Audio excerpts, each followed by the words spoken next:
بسم اللہ الرحمن الرحیم۔ راشن کی تقسیم کا سلسلہ شروع تھا۔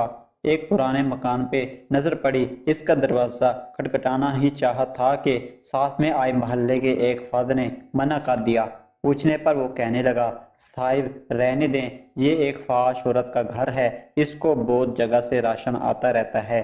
یہ بات سن کر مجھے یقین ہو گیا کہ محلے میں ایسے کسی نے بھی اس کو راشن فراہم نہیں کیا ہوگا۔ جیسے تیسے میں نے اس سے بحث کر کے دروازے پہ دستک دی۔ اندر سے دھیمی سی آواز آئی، کون؟ میں نے بتایا کہ راشن سپلائی کر رہی ہیں، آپ لینا پسند کریں گے؟ تو انتہائی غمگین آواز آئی کہ آپ واپس چلے جائیں، پہلے ہی اس محلے میں لوگ ہمیں جینے نہیں دیتے، ہم گزارا کر لیں گے، آپ کی مہربانی، آپ محلے کی شرفا میں تقسیم کر دیں۔ اس کے لہجے کی یکسوئی کو محسوس کر کے میں نے بازید ہو کر کہا، آپ مجھے اپنا بھائی سمجھیں اور محلے داروں کی فکر نہ کریں۔ بہت اصرار کرنے کے بعد اس عورت نے اپنی بیٹھک کا دروازہ کھولا اور ہم نے راشن اور آٹے کا تھیلا وغیرہ اس کے گھر رکھ دیا۔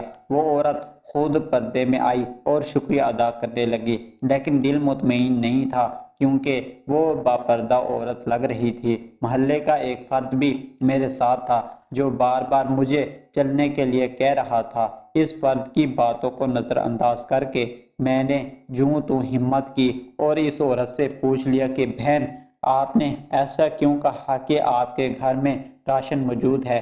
کہنے لگی، بھائی گھر میں آلو پڑے ہیں جو پچھلے ایک ہفتے سے بنا کر کھا رہے ہیں، محلے میں سے کسی نے خبر تک نہ لی، عورتیں میرے گھر نہیں آتی اب۔ میں نے پوچھا، ایسا کیوں ہے میری بہن؟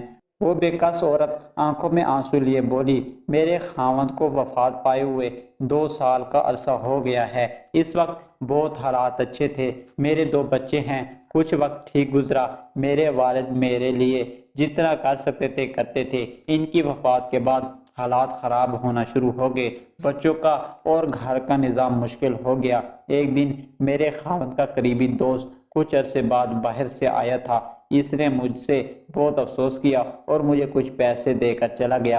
پھر وہ کچھ دن بعد آیا اور مجھے گھر کا کچھ راشن دے گیا۔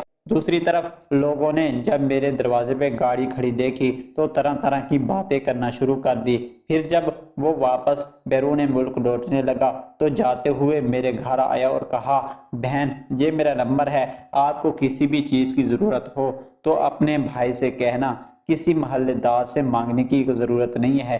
جب وہ باہر نکلا تو محلے کے لوگوں نے اس سے پکڑ کر مارنا شروع کر دیا کہ تم نے ہمارے محلے میں گند مچایا ہوا ہے۔ یہ سن کر میں نے چلانا شروع کر دیا کہ تم لوگ میرا حال تک نہ پوچھا، اور اگر کوئی بھائی بن کر میرا خیال کر رہا ہے تو تم اسے بھی مار رہے ہو۔ شرم سے میری جان نکلی جا رہی تھی کہ اتنی ہمدردی کا یہ صلہ ملا اسے۔ وہ بھائی ان کو سمجھاتا رہا کہ یہ میری بہنوں جیسی ہے، لیکن محلے کے لوگوں کو جیسے ایک تماشا ملا تھا لگانے کو۔ خیر وہ جان چھڑا کر وہاں سے چلا گیا۔ کچھ عرصے تک مجھے اگر کبھی ضرورت ہوتی تو میں کال کر دیتی شرمسار ہو کر ان کو، اور وہ مجھے بینک میں پیسے حسب ضرورت بھیج دیتے۔ پچھلے 2 ماہ سے ان کو کال نہیں کی، اور پھر یہ کرونا وائرس کا مسئلہ ہو گیا تو سنا ہے کہ ان بھائی کے ملک کے حالات زیادہ خراب ہیں۔ دوبارہ میری ہمت نہ ہوئی کبھی ان کو کال کرنے کی۔ اب بیوہ سمجھ کر اگر کوئی میری مدد کرنا بھی چاہے تو محلے والے مجھے غلیظ نظروں سے دیکھتے ہیں، اور محلے میں اتنے شرفا ہیں کہ ہر کوئی گزرتے ہوئے میرے دروازے پر جھانک کر جاتا ہے، باہر جاتے ہوئے مجھے گھورتے ہوئے جاتا ہے، اپنی عورتوں کو میرے گھر نہیں آنے دیتے۔ یہ وائرس تو بہانہ رکھا ہے اللہ نے ہمیں راشن بھیجنے کا، ورنہ ضرورت کا سامان تو بالکل ختم ہونے کو ہے۔ کچھ دنوں سے اس بھائی کو کال ملانے کا سوچا، لیکن ضمیر نے گوارا نہ کیا۔ سوچا کہ پتہ نہیں ان کے اپنے حالات کیسے ہوں گے۔ میرے بچوں کو بھی اب محسوس ہونا شروع ہو گیا کہ محلے میں ہماری ماں کو لوگ کس نظر سے دیکھتے ہیں۔ ہمارے نبی پاک صلی اللہ علیہ وآلہ وسلم تو دشمنوں کی بیٹیوں کے سروں پہ بھی چادر رکھا کرتے تھے۔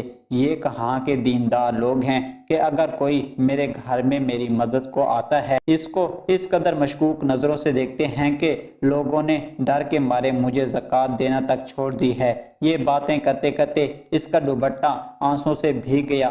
اور جو میرے ساتھ آدمی بیٹھا تھا وہ شرم سے پانی پانی ہو رہا تھا۔ مجھے پتہ ہی نہ لگا کہ میری آنکھوں سے آنسوؤں کی جڑی لگی ہوئی تھی۔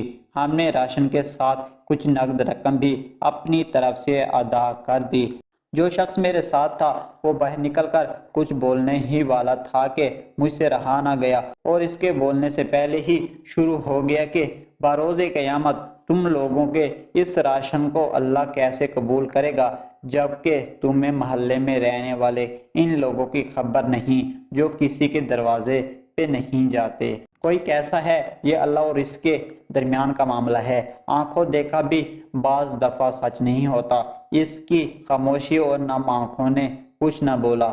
4-5 دن بعد اس نے محلے میں سے اچھی خاصی رقم اکٹھی کر کے اس عورت کے گھر پہنچا دی۔ بے شک اللہ ہی جانتا ہے سب کے دلوں کے حال۔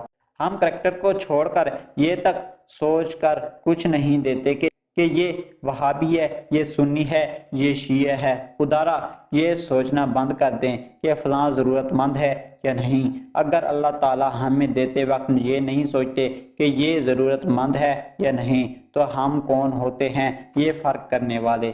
اپنی بہترین کوشش کر کے تلاش کر کے ضرورت مندوں کو دیں، اور اگر کسی نے دھوکے سے سامان لے لیا تو وہ اللہ اور اس کا معاملہ ہے۔ آپ کی نیت پر کوئی شک نہیں، اور آپ کو پورا ثواب ملے گا انشاءاللہ۔ آخری بات، خدارا دل نرم کیجئے اور اپنے ارد گرد موجود ضرورت مندوں کا خیال رکھیں۔ اس وقت کا انتظار نہ کریں جب کوئی عورت بچوں کی بھوک سے مجبور ہو کر گھر کی دہلیز سے باہر نکل کر ہاتھ پھیلائے، اور پھر معاشرے میں موجود ہمارے جیسے بھیڑیے فقط چند نوالوں کی خاطر اس سے اس کا سب کچھ چھین لیں۔ ہاتھ جوڑ کر التجا ہے کہ خود باہر نکلیں اور ایسے لوگوں کو تلاش کریں۔